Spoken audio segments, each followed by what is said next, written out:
Bago tayo maupo, purihin ang Panginoon. Welcome everyone. And of course, gusto ko lang welcome Vina once again. Welcome sa this is your first time dito sa 211 Ministries. Si Vina ay may-ari din ng MP. Yan, ayan. Ibig sabihin yung building diyan, yung malaking mall diyan. Hati sila ni Marvin. At kasosyo nila dyan, si Mylene. Yan, kita mo magkakatabi sila may-ari niyan. So welcome everyone at sa ating FB page, sa ating mga viewers online, sa ating YouTube channel. Welcome. Nasa third series na tayo ngayon. Today ay July 19, 2026. Patapos na naman ang July at hindi natin maiwasan, tayo talaga si Marvin talaga ay tumatanda sa si Ronel. Ganyan, hindi maiwasan yan. Pero kami, excuse kami doon Marvin, ha? Sorry, kayo lang ni Ronel. So ang series, ang topic natin for the month is AIDS. Pinag-uusapan natin dyan ang human being at ganyan, tingnan nyo, bugal-bugal ang kalagayan niya kapag punong-puno siya ng harassment. At pinag-uusapan natin ang harassment, who is harassment, sinong naan dyan. Ang ginagawa ng iba, gustong tumakas, makapagbakasyon lang. Ang kanilang vacation ay nagiging decaytion, nagiging decay pa din. Kasi kahit saan ka pumunta yan, kaya nakalagay aeroplano dyan, no? Kahit saan ka pumunta, ang bawat bansa ay meron ding harassment. Pag pumunta ka ng, asan yan? Pag pumunta ka ng, paborito, ito sa New Zealand, ang harassment sa kanila malamig lang. Ganun lang kaiba. Pupunta ka sa Saudi Arabia, saan ba Saudi Arabia? Ito Saudi Arabia, malikabok lang ang kanilang harassment. Ganun din. The same in Egypt. The same in Samoan Island. At dito sa atin sa Pilipinas, panggugulo, panggigipit, at panlalamang. So pag-uusapan natin itong harassment kasi si God concerned sa atin at concerned sa kalagayan mo. Kaya lang, ang gusto kong makita natin dito, concerned ka din ba sa katawan, sa buhay na ginawa ng Panginoon para sa iyo? Gusto niya tayo maging successful in life? Gusto niya maging magandang buhay natin? Kaya lang, binigyan niya rin tayo ng free will. Ano yung free will? Libreng gulong. Di ba? Ganun ba yung Tagalog ng Marvin? May free will tayo na pagulungin ang buhay natin sa ating paraan. Kaya lang, kung ano man ang bunga nun, ikaw rin ang magsasuffer. So, dito sa atin, lagi kong binabanggit ito, meron tayong isang purpose for the whole month, pero pag linggo-linggo, meron tayong ibang mga series. So, ang ating purpose dito, hindi para patamaan ka, balikan mo lang lagi yan kasi yan ang burden ni God nung ginagawa natin ang manuscript nitong topic for the month. To explore the reasons for Jesus Christ's concern regarding your distress. Distress ka kapatid, distressed ako. To study how to achieve inner peace. Ito yung laging gustong burahin sa atin ni Satan, inner peace in times of pressure and temptation, and to identify the entity or spirit responsible for harassment in order to attain victory and breakthrough in life. So, i-remind ko kayo, hindi ka pwede magkaroon ng breakthrough without many victories. Ang isang victory, naging dalawang victories, at naging tatlo, at tawag natin dyan ay breakthrough. Ang iba gusto magka-breakthrough, walang victory. Gusto ko talang magka-breakthrough sa pagtigil ko sa aking pagmumura. Hindi ka nga manalo-nalo ng isa pagmumura. Sa paninigarilyo ko, hirap na hirap talaga ako pero magkakaroon ako ng breakthrough one time. Ang breakthrough ay multiple victories, kaya kailangan mo ng isang maging panalo sa part na yan kung ano man ang struggle mo sa ngayon. Okay? So introduce to you ng itong ating series for the day. Si Jesus mismo ang makikita natin dito sa mga millennials at sa mga Gen Z.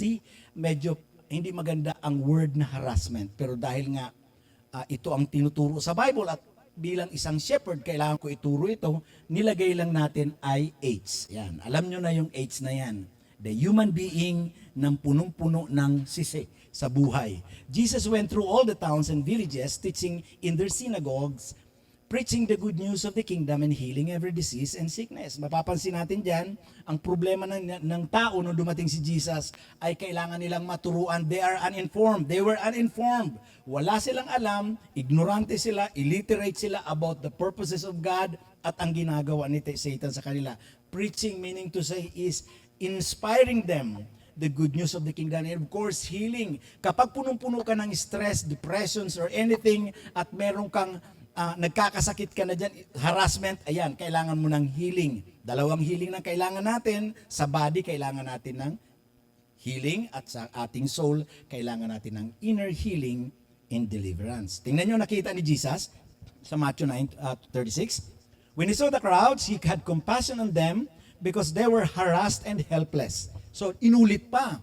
So, kapag harass ka, helpless ka. Bakit? Like sheep without a shepherd. Lagi ko, inuulit-ulit ko ito pati sa online. Marami, kahit na nanonood kayo online dito sa 211 Ministries podcast, ang paalala ko lang, look for a shepherd. Kasi ang harass and helpless like sheep without a shepherd. Mahalaga pa rin ang shepherd. Kailangan mo ng pastol na mag-aalaga sa'yo. Dahil ang mga leon at ang mga hyena na gustong kumain sa tupa, nasa paligid lang. So kailangan mo na nag-aalaga sa'yo. Kasi pastor, may prophet naman kami, may apostle kami, evangelist, may teachers. Iba ang gift na yon.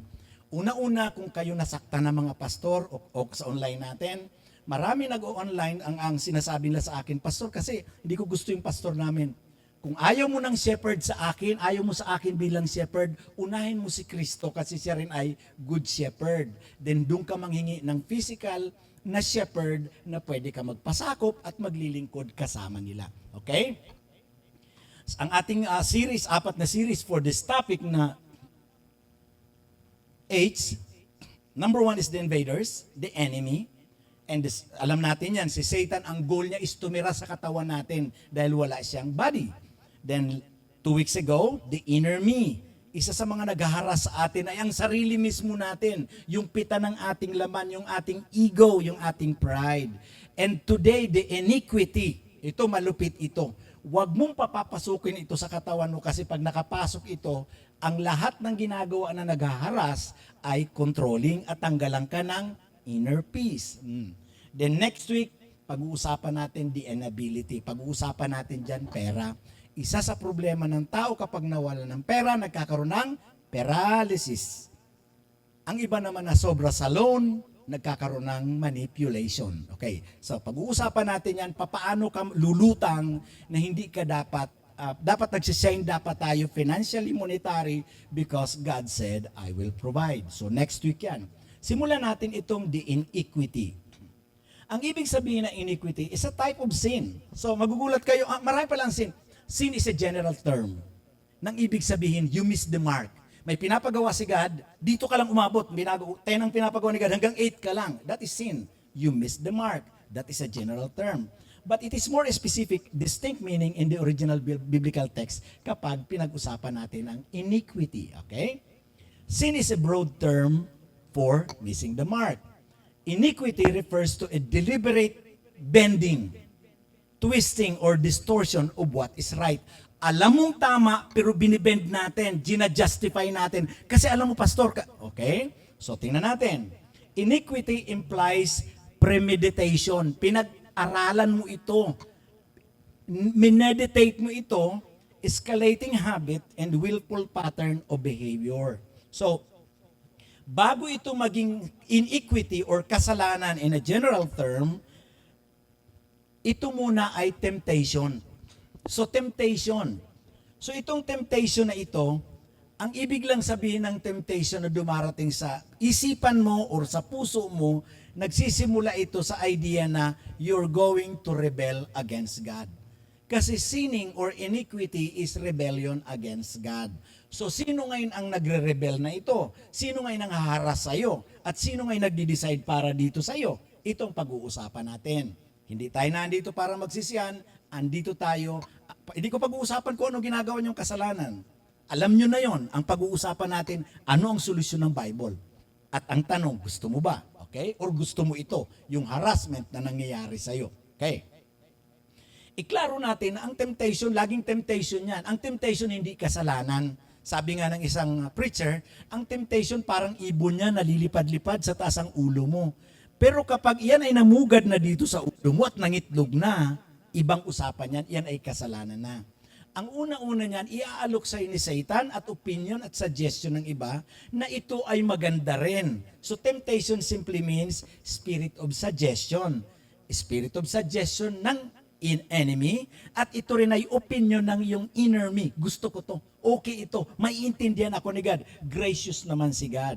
So be careful about this demonic suggestion dahil hindi yan pumapasok para lang magawa mo ang kasalanan.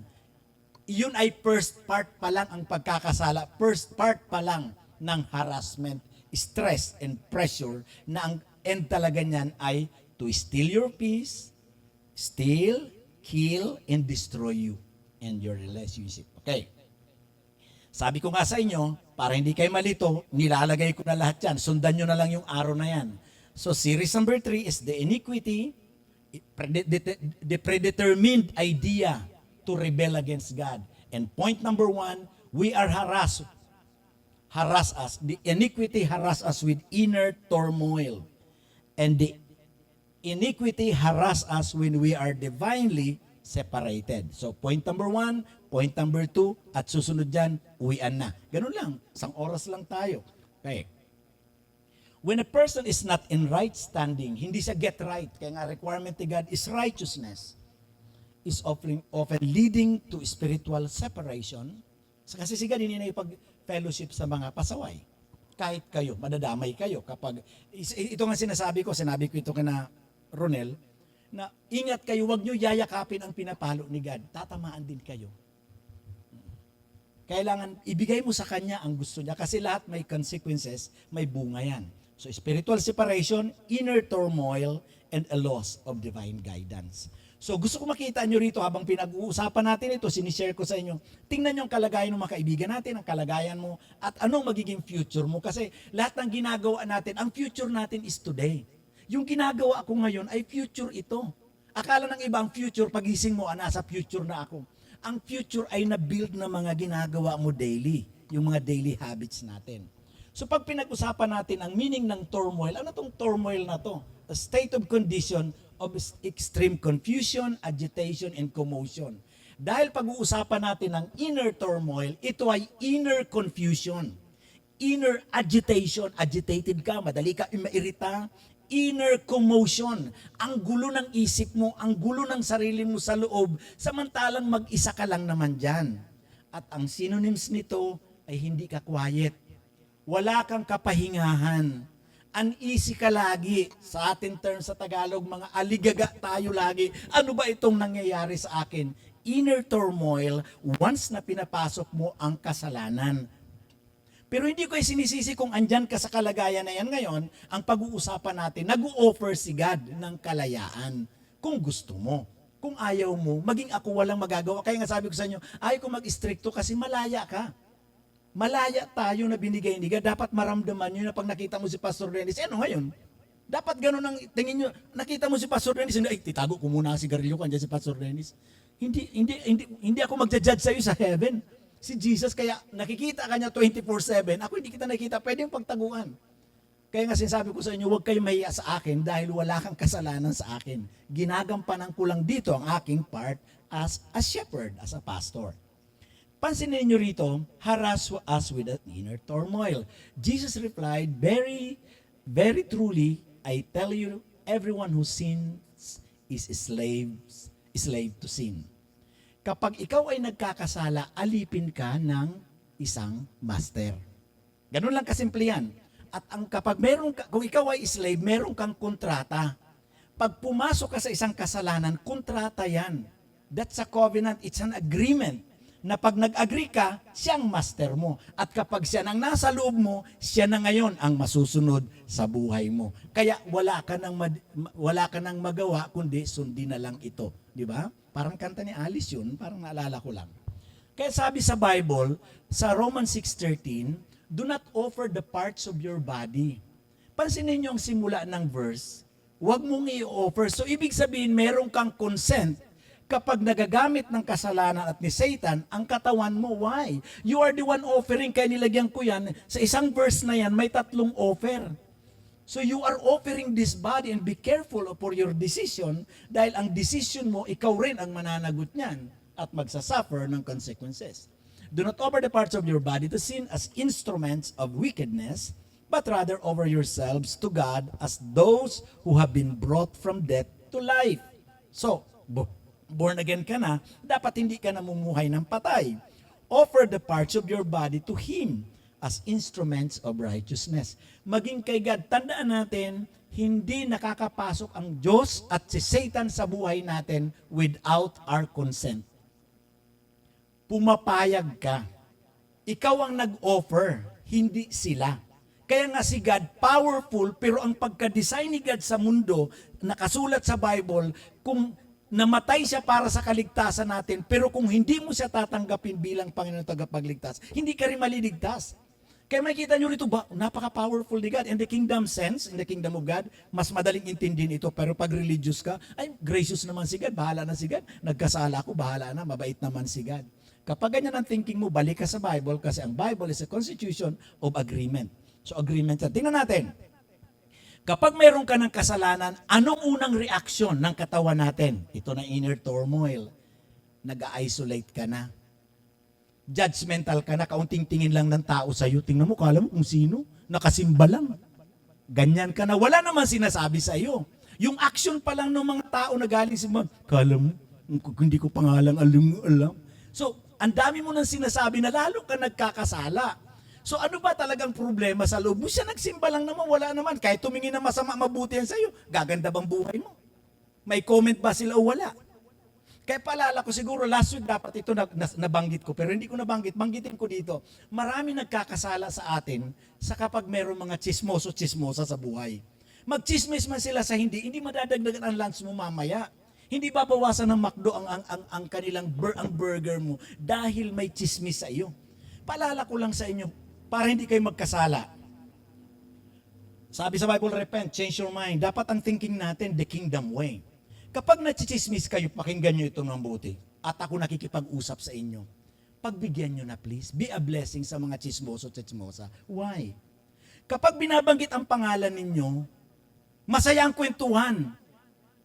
Nagagalit tayo, pwede ka makapukpok sa ulo at makapatay. Pero paalala lang sa inyo, kapag nachismis kami pagbigyan mo na. Kasi kung pangalan nilang pinag-uusapan, boring ang kwentuhan niya. At least andyan ka, Marvin, hayaan mo na sila magsaya. Sabi nga ni Jeff, sige pag-usapan nyo lang ako. At least masaya kayo. Nakita nyo yung way of thinking ng isang kingdom person? Hindi ko na ipapaliwanag yun. Tuloy na natin. Kaya, do not over. Kaya pag nag-uusap sila, ay thank you, napag-usapan nyo ako. Di ba, tayo nga, di ba, marami KSW, sana mapansin naman ang damit ko, sana mapansin sapatos ko, sana mapansin ang medyas ko. Hindi mapapansin ang medyas mo, haba ng pantalon mo eh. Di ba? Ang idea lang is ito. Gusto ko makita niyo paano mag-isip si God because we are following Jesus. Okay? Do not offer your body as instruments of wickedness. Tingnan niyo si Adan at Eva nung nagkasala. Silang dalawa lang ang tao doon sa kanilang lote. Ano yung lote nila ni Adan at Eva? The whole earth. Di ba? Sila lang ang tao. Nung magkasala sila, nagtago. Sino tinataguan nyo? Wala na may ibang kapitbahay, wala nakakaalam, walang magchichismis, wala pa nung marites. Alam nila, deep inside of their hearts, meron kaming na-violate kay God. Yan na yan. Nag-isolate ka na.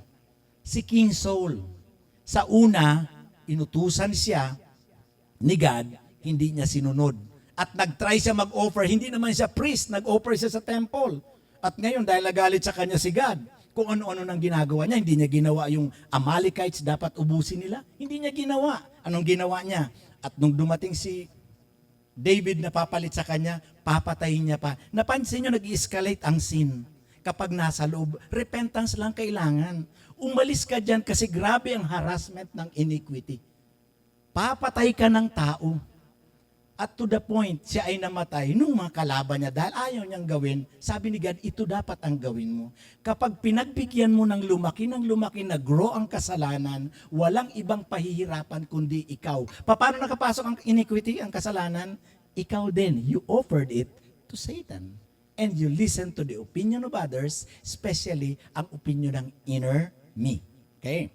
Tingnan yung internal and external effects of sin or iniquity kapag nasa loob na natin. Spiritual disconnection.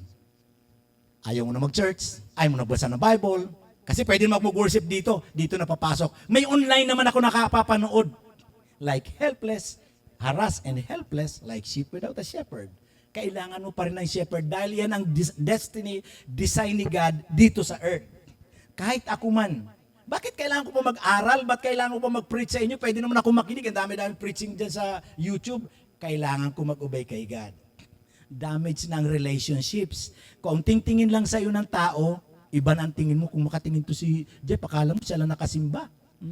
Mas matagal ako na Christian sa'yo, Jeff. Ganun na. Mga kapatid, hindi katakataka yung depression at insanity dumarating sa nagsimula lang sa kasalanan.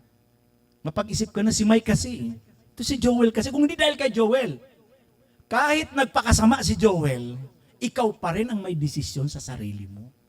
Kahit na chismis ka, Maylin, ikaw pa rin ang desisyon. Pinukpok mo ng martilyo yung pagdating mo dun sa City Hall, sa Hall of Justice, ikaw pa rin ang nanakit ng kapwa. Hindi kasi chinismis ako, ang ating batas, maging ang batas ni God, asan ang papers? Kung wala kang documents, ikaw pa rin ang mali. Nakita nyo, nadadamage ang relationship. Saan ito simula? Dahil dan pumasok na iniquities, balit na kasalanan, na pinalaki ng pinalaki mo at inaalagaan mo. Kasi nga ang work ng sin, ng iniquity is to control. Then, callous conscience. Wala ka ng konsensya, wala kang pakialam kung ang kinukurap mong pera ng bayan, inuubos mo. Di ba yun ang issue ngayon? Napansin mo, kalos ang kanilang conscience. Kasi nasimulan niya sa paliit lang. Mga bata pa yan sila na. Kaya nga mga anak natin, sinasabi natin, anak, ang tinanim mo, aanihin mo. Maliit na yan, nag-grow yan. Yung pakupit-kupit ng piso, 5 piso, later on, milyones na yan.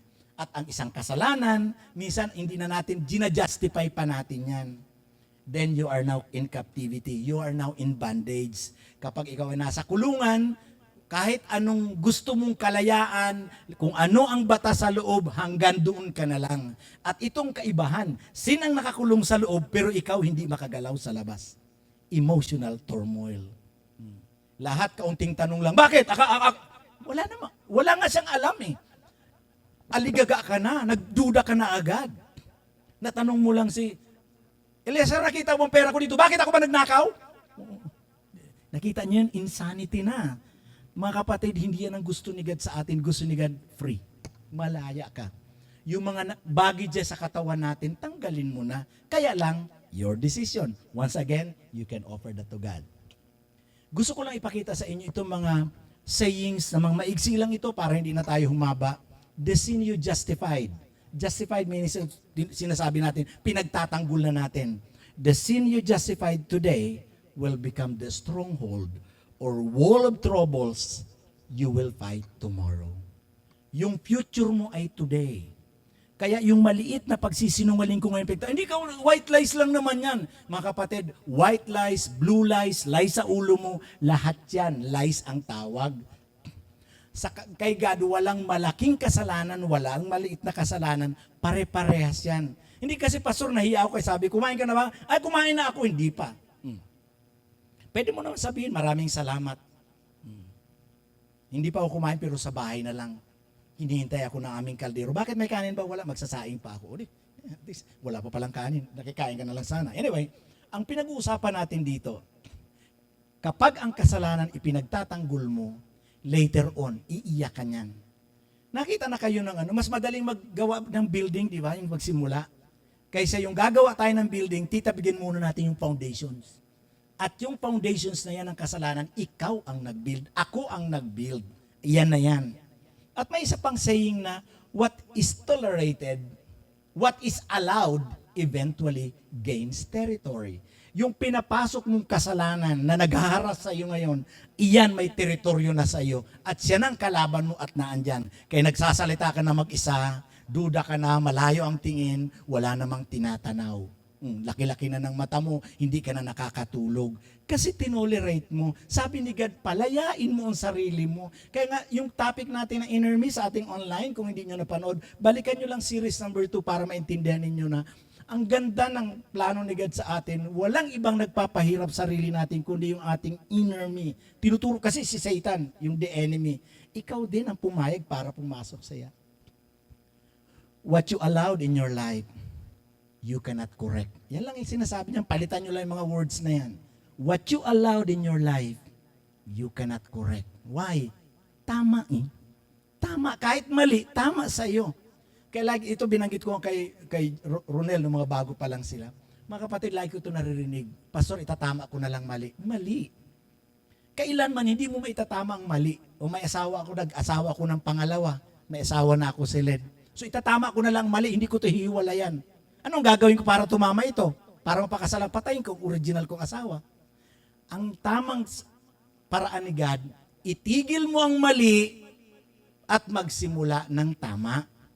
Kasi never mo maitatama ang mali. Kaya nga sabi ni God, repent, confess. At ikaw ang nagbigay ng consent para iharas. Sino ang dapat iharas? Ang sarili mo. Ito na naman tayo. Let's go to number 2. Kapag ang iniquity pinapasok natin, ang trabaho niyan is to harass us. Naalala nyo sa safari? Sino nakapunta sa safari sa Africa? Ako hindi pa. Pero nakataas ang kamay ko. Napansin nyo yung mga leon kung kakain ng zebra, isang hayop, ihiwalay niya muna yan. At kapag nahiwalay yan, ulam ka ngayon. At ganyan ang ginawa niya sa kasalanan. Kapag ang tao nagkakasala, napansin nyo, nag-isolate tayo.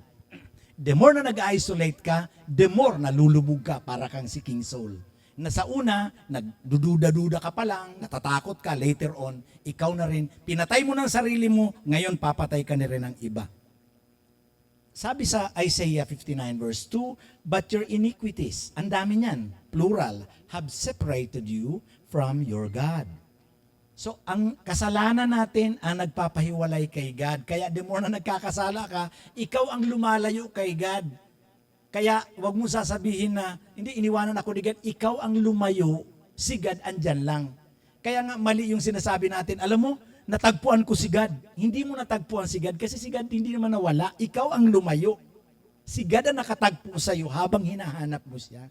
Kaya hindi ko natagpuan si God nung hinahanap ko siya. Ako ang natagpuan niyo. Salamat God. Iahon mo ako dito Lord, nalulunod na ako. Kaya paalala sa inyo, ang reason kung bakit lagi ko sinasabi, ang pinaka-dangerous na tao dito sa mundo, yung hindi totally surrender kay God. Why? Ang hindi totally surrender kay God, walang ibang pahihirapan yan. Bonus na lang yung pahirapan niyang ibang tao. Ang number 1 na pinahirapan niya, sarili niya. Kaya pag hindi totally surrender ang tao, ang bukang bibig niyan, negative words, wala nang pag-asa to, quitter, at eventually, suicide. O, hindi mo nang pala kayang buhayin ang katawang ito, isurrender mo na kay God. But your iniquity have separated you from God. Your sins have hidden His face. Hindi nakatingin sa iyo si God. Kasi sino sa inyo ang gumagawa ng kasalanan, kaya niyong titigan? Napaka-morbid nun, kung ano mang kasalanan ginagawa niya. So that He will not hear. Si God ayaw na makinig sa iyo. Nilagay ko dyan sa ilalim ang mga example niya na nangyari sa Bible na ganito connect si God. Number 1, si Lucifer. Sa langit, walang tempter. Ang nag-tempt kay Satan, kay Lucifer, hindi pa Satan siya, ang nag-tempt sa kanya ay kanyang ego at ang kanyang pride. Gagayahin ko to. Papalitan ko yung nakaupo sa trono na yan. At alam natin, tinapon siya at may sumama na 1/3 na angel sa heaven. That is milyones din. Si Samson, ang sabi sa kanya, huwag ka mag-aasawa ng hindi mo katulad. Binatan, equally yoked with unbelievers sa New Testament. Pinilit niya si Delilah. At ngayon, alam natin si Samson ay napakalaking lalaki pero ang nanligaw kay Delilah ang kanyang nanay at tatay. Torpe din yan. Si King Saul and eventually si Judas. Si Judas, kaya hindi ibig sabihin dahil nagsisimba ako, kasama ko lagi si pastor. Si Judas kasama 3 years. So, ang hinudas niya pa yung kanyang master. Tandaan natin, kapag meron tayong kasalanan, ang nagiging priority na natin, yung kasalanan inside sa puso natin. Kaya kahit sabihin mo Christian ka, kung ang katabi mo may kasalanan na ginagawa kay God at hindi kanya kayang bitawan, ikaw masama. Why? Si Jesus nga. Kaya ako, sabi ko sa hindi ako stricto, tawagin mo ako Dennis, Dencio, Pastor or whatever, hindi ko nakabase sa posisyon. Kasi kung ano ang ginagawa mo sa tao, diyan nakikita ang paggalang mo sa kanyang creator. Kung wala kang galang sa creator ko, tanggap ko na wala ka rin galang sa akin. Mas hindi ko tanggap na iginagalang mo ako, pero ang Lord na pinaglilingkuran ko, hindi mo ginagalang. Which is ang ibang pastor, gusto nila igalang sila. Pero ang mga tao walang galang sa kanilang Diyos na pinapakilala. Ang pinapakilala ko dito si Jesus Christ, hindi ako. Okay? So, paalala sa bawat isa sa atin, may mga kasama tayo sa buhay kapag ayaw mag-repent. Kaya may mga kaibigan ako na ayaw mag-repent, gusto sa kasalanan, nilalayuan ko na muna. Alam niyo kung bakit? May nagsasabi sa atin, Pastor, lagi ako nahuhulog sa bangin.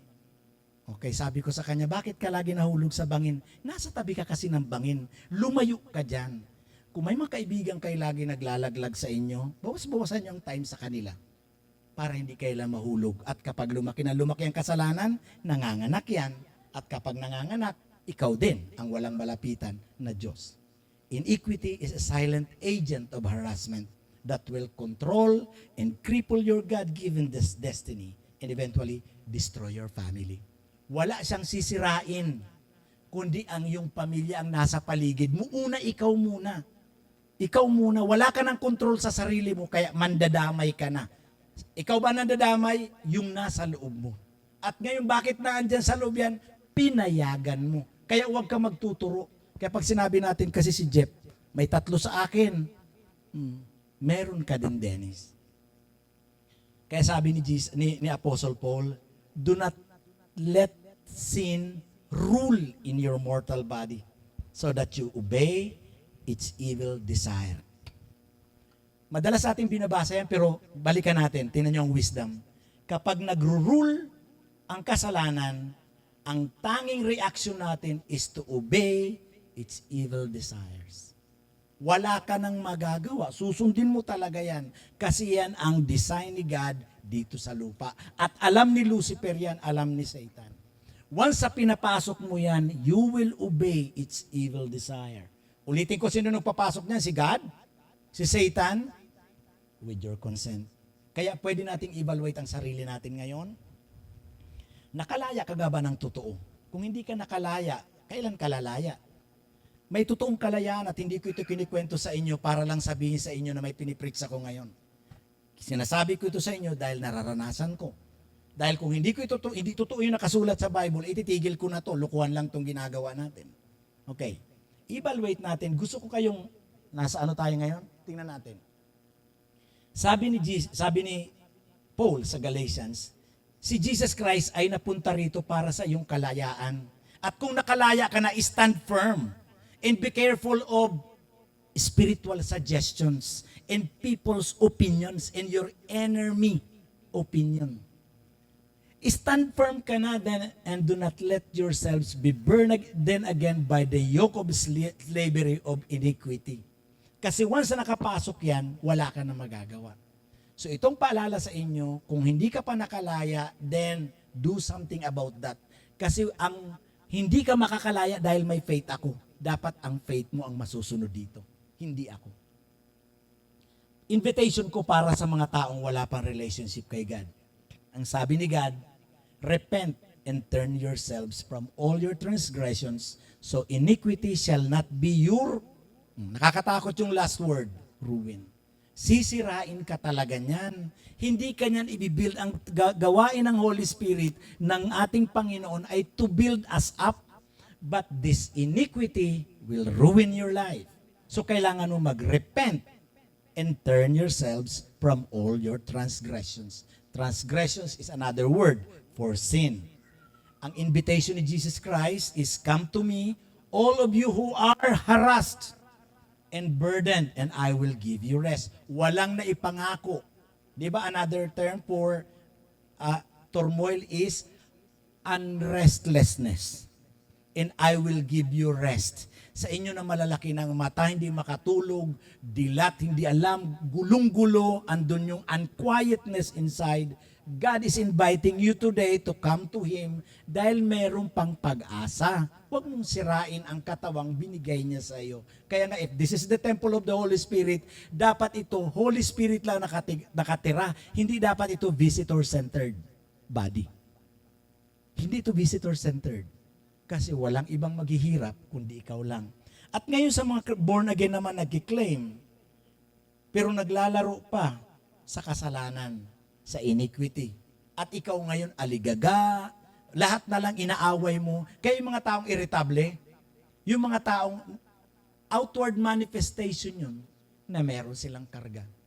Kaya dapat tayo ingat ka mag-deal sa mga taong ganito. Aligagak, matanong mo lang, sino ang nakakita ng plato dito? Bakit ako nagbasag?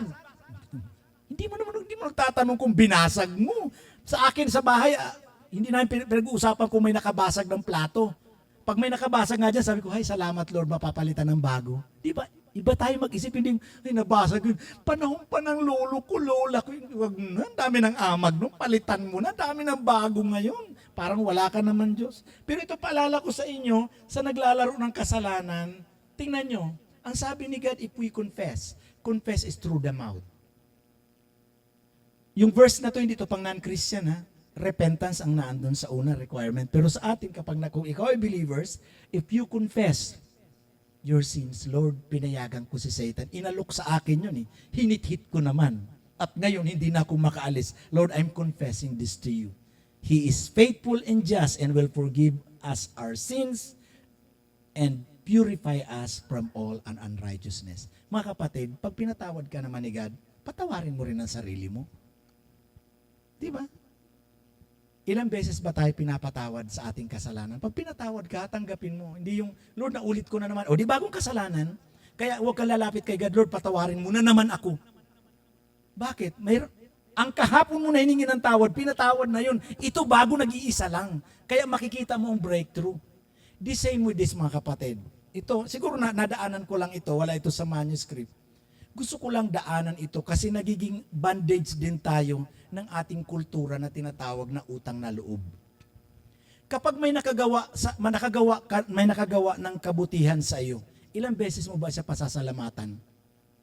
Forever? Pag forever, utang na loob yun, Marvin.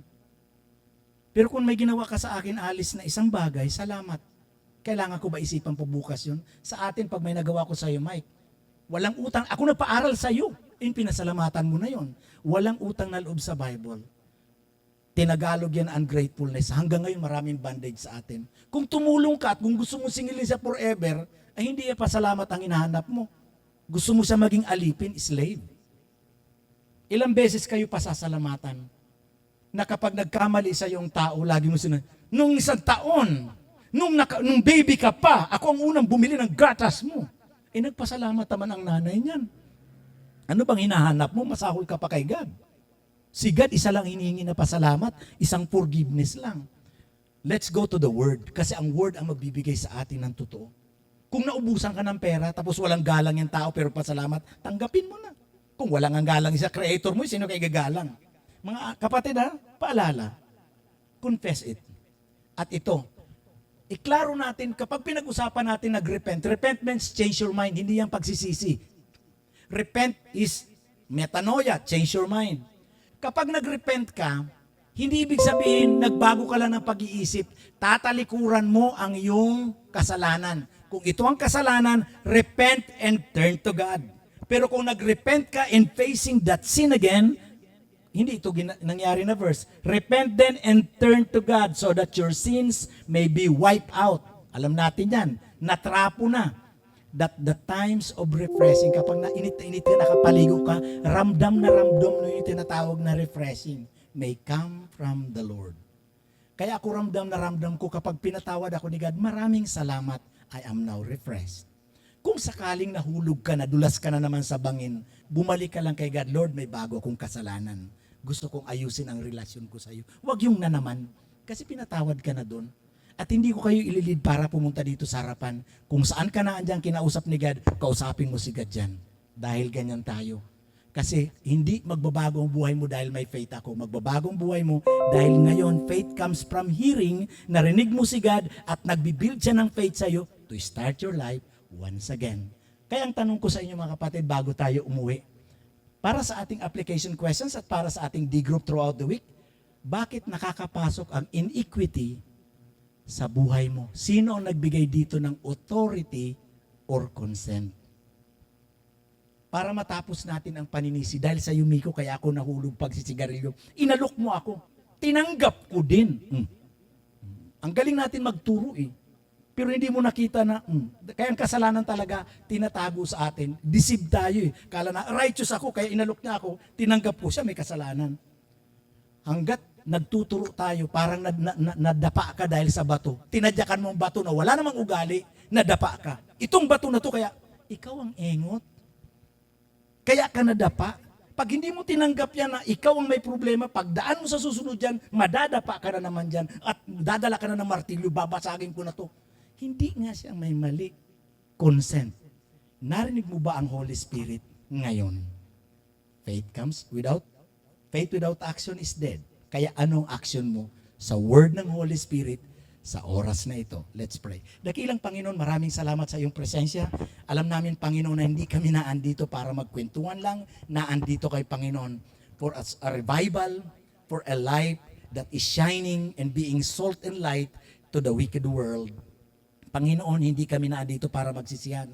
Andito kay Panginoon para makita ang solusyon na inaalay mo sa amin. Salamat, Panginoon, sa katotohanan na hindi pala pinaglalaroan ng kasalanan. Dahil pag ito nakapasok, kahit isa lang, lulunurin kami nito into slavery, in bondage, Panginoon. At wala na kaming desisyon na magagawa sa sarili namin and eventually destroy our family. God, we honor you sa iyong presence na andito kay Panginoon para sabihin sa iyo, patawarin mo kay Panginoon.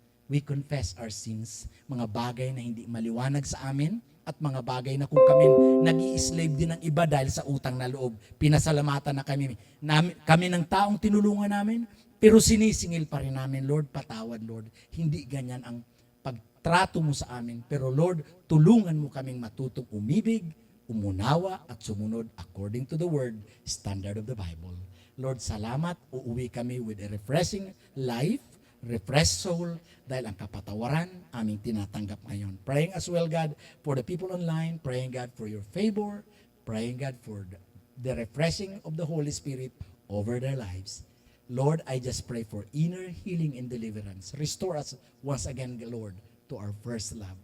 Lord, here we are. Use us. Our bodies are our temple of the Holy Spirit and no longer a visitor-centered life. In Jesus' name I pray.